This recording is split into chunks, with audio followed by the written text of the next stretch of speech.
The 2017 Subaru WRX. Now, this is one of the most fun to drive and affordable compact sports sedans on the market. It has a very loyal following, and it is actually one of my favorite sports cars on sale today. Welcome to this latest episode of CarBuzz Unboxing Reviews.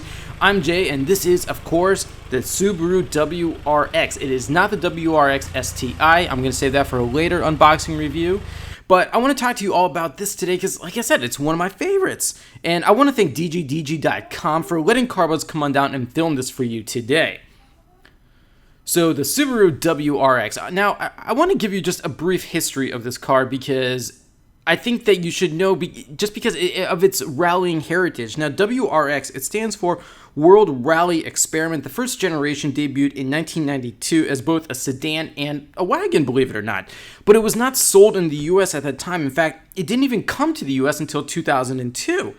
And that, for a lot of fans of this car, that was just a long, long waiting period. They just had to see Japan and Europe and the UK have all the fun with the WRX, and it just never came, which was kind of strange. And now the WRX STI, just to compare, didn't even reach US shores until 2004. So both these cars are kind of new here. So let's start with the engine before we get into more details here.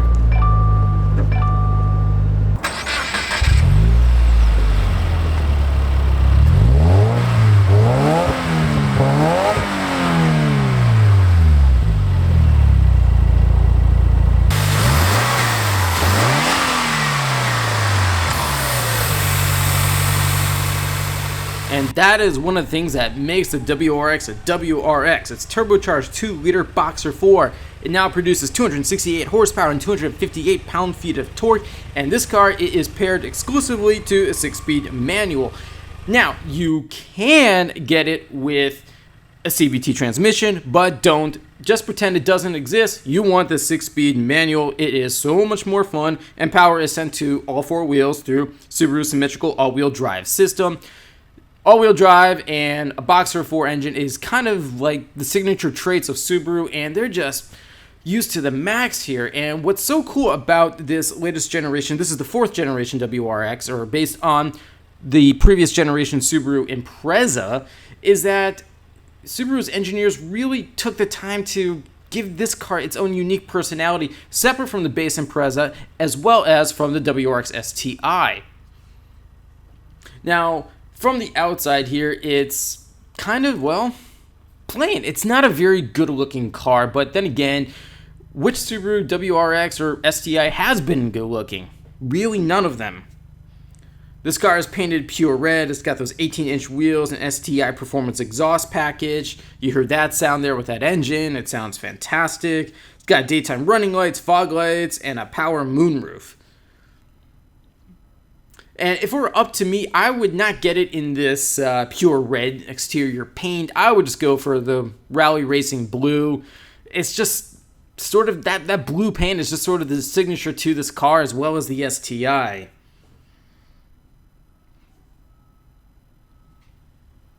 But I will say that compared to the previous generation WRX, I do like this one better. But what I think it really needs is to have a hatchback version. Now, the previous generation STI did come as a hatchback, but not the WRX that you see here, and I think it's a mistake for Subaru not to offer a hatchback because, when I get to the competition in a little bit, you're going to really understand why this car is in desperate need to have a hot hatch version. So how does this drive? Well, again, I want to compare it to the previous WRX here. So this car structure, it's actually 41% stiffer for better handling, and the spring rates have been increased by 39% up front and 62% in the rear. There's also larger anti-roll bars and firmer bushings. And what's cool is that the aluminum lower control arms of the front suspension are unique to the WRX. That engine. The turbo 2-liter Boxer 4. 0 to 60 miles per hour will happen in about 5 seconds, and top speed is electronically limited to 144 miles per hour. Fuel economy, 20 miles per gallon in the city, 27 on the highway, and a combined 23. And that's pretty good considering this car weighs about 3,300 pounds. And just to compare, again, it's 64 pounds heavier than the previous generation WRX. But again, go with the 6-speed manual, ignore the CVT. Trust me. So the interior here, so this particular WRX, this is the limited. That means it has a few extra options to it, as well as this leather trimmed upholstery. And I like it. You have these 8-way power driver seats, and along with the black leather trim, you have that red stitching, and it does a nice job of just giving it that little added touch. And as you probably know, with any Subaru on the market, the interior quality is very good. A lot of soft touch plastics. They didn't go really all that cheap, even though there were a few places, and I'll show you one in particular in just a moment, where I think Subaru could have done a little bit better.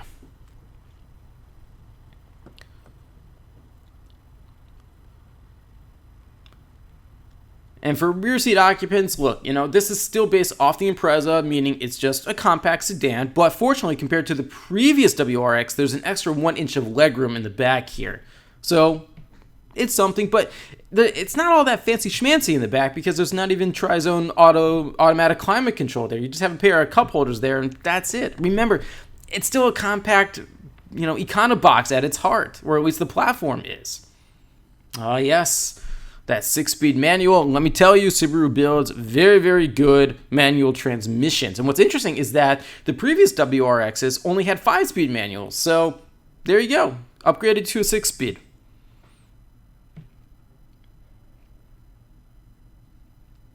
Now, I found these seats to be actually pretty comfortable. And again, because this is a performance car, you want enough support to really, keep you comfortable when you're driving it hard, and these seats do a pretty good job of it. Even though I know a lot of people in the aftermarket tuning market, they go and add Recaro sport seats and stuff like that, which if you want to do it, fine.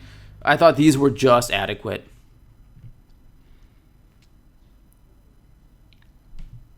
And this overall dash layout, look, it's nice, but it's plain. There's just really nothing to it. It's the same dash that you get in the previous generation Subaru Impreza, as well as the Crosstrek, which is, a raised hatchback version of the previous Impreza. Now, this car is equipped with some upgraded packages because it is the limited. It has a 7-inch multifunction display screen that you see there, and that's part of Subaru's Starlink system. You have that push-button start. And I really like this 14.5-inch flat bottom steering wheel. It's sized just right, and having that flat bottom there, it not only looks cool, but if you really drive this car the way it's engineered to be driven, you're going to appreciate it. Now, as I mentioned on my previous unboxing review of the Subaru Legacy, Subaru's done a good job of upgrading their infotainment systems. Just a couple of years ago, I thought they were, believe it or not, some of the worst in the business, and I'd put it right up there with Toyota's Entune and Ford's My Touch, which has just been replaced. But the Starlink system is a major improvement. The icons are all much bigger, and it's much more intuitive overall. Now, this car is also equipped with a 440-watt 9-speaker premium Harman Kardon audio system. And as you're going to see in just a moment, there's little bits of fake carbon fiber trim. And look, for appearance-wise, it's nice, but I don't think it adds anything to it. Now, this is cool right here. This is a gauge boost. And again, because it's a performance car, it's nice to have this. With the WRX, there's so much of its rally heritage built into it that Subaru just can't ignore things like a gauge boost. And of course, a couple of cup holders. That is a standard thing on all cars today.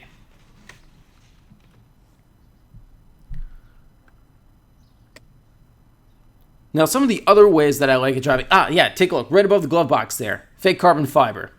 I don't like that, Subaru, in case any one of you is listening. So, back to how it drives here. Now, it also has this active torque vectoring system, which it's using the front brakes to momentarily clamp one wheel, thus helping to steer the car through a corner. Now, compared to the previous generation Impreza on which it's based, the WRX has more high-strength steel in the A-pillars and a thicker floor pan. What does that mean? It gives the car a very firm ride with excellent body roll and just a true sports car feel, supplemented even more by that 6-speed manual. And it's an overall very confident and stable ride. And again, it's far from boring, and that 6-speed pedals they're perfectly situated for ideal heel and toe downshifts. And there's a lot of feedback from the chassis. The electric power steering has, I'm not joking here, Porsche-like tuning. This car, it just wants to play.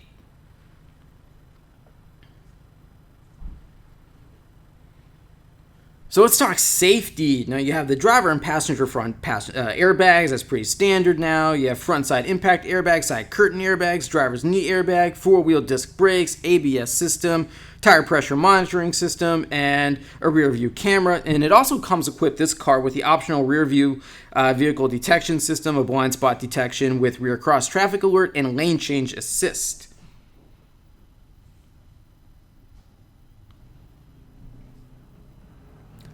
So let's talk about the competition, because going back to my earlier part about that this car needs to be a hatchback version as well, simple reason, you have the brand new Ford Focus RS as well as the Volkswagen Golf R. They're both priced at starting at around $37,000 to maybe just around $40,000, depending on the options.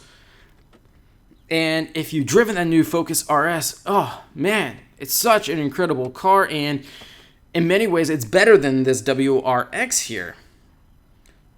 So some other competition aside from those two and the Subaru WRX STI, which is more powerful. It's got a turbocharged 2.5-liter engine. It's got additional horsepower as well. Costs more money. There's also the front-wheel drive Volkswagen Golf GTI, Ford Focus ST, and the Ford Fiesta ST. Those all cost less, but you know, when you don't have that all-wheel drive, it's just a different car entirely.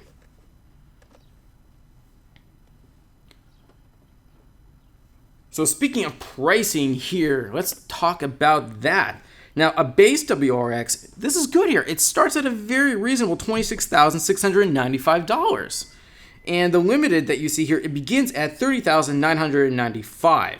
So our tester, it was equipped with several option packages, including the 2,600 option package, which includes the 7-inch touchscreen that you saw earlier, the WRX Sport packages that cost an extra $3,654, and once you add in the $820 destination charge, you're looking at a grand total here of $37,576. So it's priced just right compared to its direct competitors like the Ford Focus RS and Volkswagen Golf R. Is it a better car than those two? Depends, and this is going to get where kind of subjective here. If you want a hot hatch, go for those other two. If you want a sedan or you just don't feel the need for a hot hatch, the WRX is a great car. You had these 60/40 split folding rear seats just to increase trunk versatility, give you more space. But what do I like the most about this? Well, you just have this fantastic steering and body control, and it just has true sports car level grip and acceleration. Now, what don't I like? Well, the throttle can be a bit jumpy at times. I did notice some turbo lag, and again, there's just no hatchback version. And the exterior styling, it's boring. I'm just going to have to say that right now. It looks boring.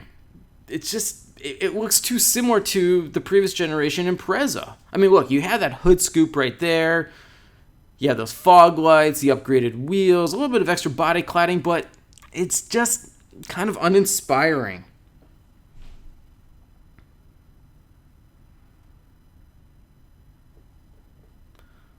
But performance, it's pretty good. 0 to 60 miles per hour, 5 seconds or so, depending on your downshifting abilities. And, well, the top speed, don't worry about that, because this car is not meant for going really, really fast. It's just meant for cornering and twisting mountain roads, all that good stuff. Now, what's interesting is that an all-new generation Impreza was revealed in New York last March, and that was the first indicator of what we can expect from the next generation WRX and WRX STI. What's good is that car will lose weight, because the new Impreza, it's based on Subaru's new global modular platform, and it just takes advantage of more lightweight materials, and it's going to promise better performance overall. So I think there's a lot of good things to come for the WRX. I just think that this current generation has a few pitfalls where the competition has finally caught up. So I'm out of time for today. Thanks everyone for watching. Any more questions for me, leave them in the comment section below. Any suggestions for future unboxing reviews, also leave those in the comments section. And be sure to subscribe to the CarBuzz Unboxing YouTube channel. So until next time, thanks for watching.